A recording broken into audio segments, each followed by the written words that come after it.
बच्चे हो या बड़े हों, सभी को प्यार की जरूरत होती है। प्यार और परवाह ऐसे खाद पानी हैं जिन्हें समय समय पर दिए जाने से बंजर भूमि में भी फूल खिल उठते हैं। रेडियो सुनते हुए सौम्या के कानों में यह शब्द पड़े। किचन में काम कर रहे सौम्या के हाथ कुछ पल के लिए थम से गए थे। कितनी सही बात कह रहे हैं, लेकिन साथ ही साथ सबका प्यार जथलाने का तरीका अलग अलग होता है। अपने आप से कहते हुए सौम्या की नज़र किचन में संभाल कर अच्छे से पैक करके रखे हुए डिशवॉशर और रोटी मेकर पर चली गई थी। उन दोनों उपकरणों को प्यार से निहारते हुए सौम्या के चेहरे पर एक मुस्कान खिल उठी थी और सौम्या के चेहरे पर फूलों सी ताजगी थी। तुम इन दोनों उपकरणों को उपयोग में क्यों नहीं लेती हो? शोरूम के जैसे सजाकर क्यों रखा हुआ है? कल ही सुबह तो पीयूष ने पूछा था। एक तो मुझे न तो डिश वॉशर से धुले हुए बर्तन पसंद है और न ही रोटी मेकर से बनी हुई रोटी, और दूसरा ये दोनों उपकरण मुझे बार बार याद दिलाते हैं कि तुम मुझे कितना प्यार करते हो और मेरा कितना ध्यान रखते हो। सौम्या ने मुस्कुराकर कहा था। तुम और तुम्हारी बातें या तो बिल्कुल फिल्मी या कवियों जैसी। पीयूष इतना सा कहकर चले गए थे। सौम्या थी भी बिल्कुल फिल्मी। रोमांटिक फिल्में देख देख कर उसने भी अपने लिए फिल्मों जैसी जिंदगी की कल्पना कर ली थी।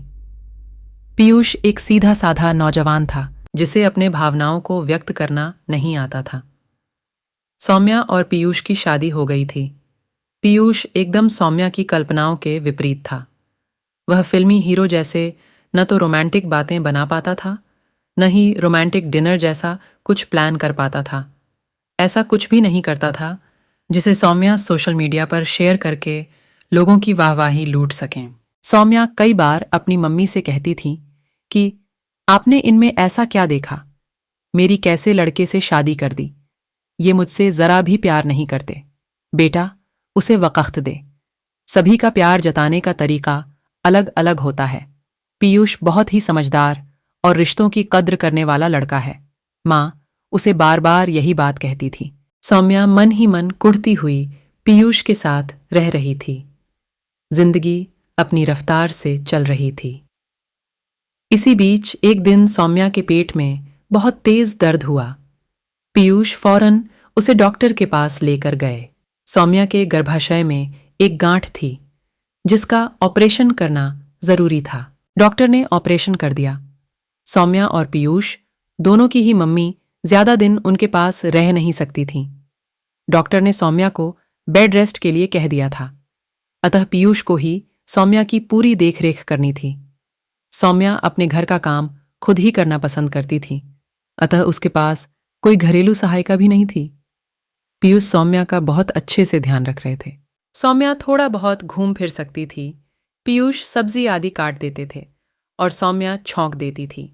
पीयूष को सबसे ज्यादा स्ट्रगल रोटी बनाने और बर्तन साफ करने में करना पड़ रहा था। पीयूष ने 2-4 दिन तो जैसे तैसे किया। उसके बाद वह डिश वॉशर और रोटी मेकर लेकर आ गए। सौम्या ने जैसे ही सवालिया निगाहों से उनकी तरफ देखा तो बोले, यार तुम अकेले इतना कुछ कैसे कर पाती हो? मैंने तो कभी इस ओर ध्यान ही नहीं दिया। अभी तो मेरा काम आसान हो जाएगा और इसके बाद तुम्हारा। सौम्या मन ही मन मुस्कुरा उठी थी। पीयूष के प्यार करने का तरीका भले ही अलग था, लेकिन वह उससे बहुत प्यार करते हैं। आज उसे अच्छे से समझ आ गया था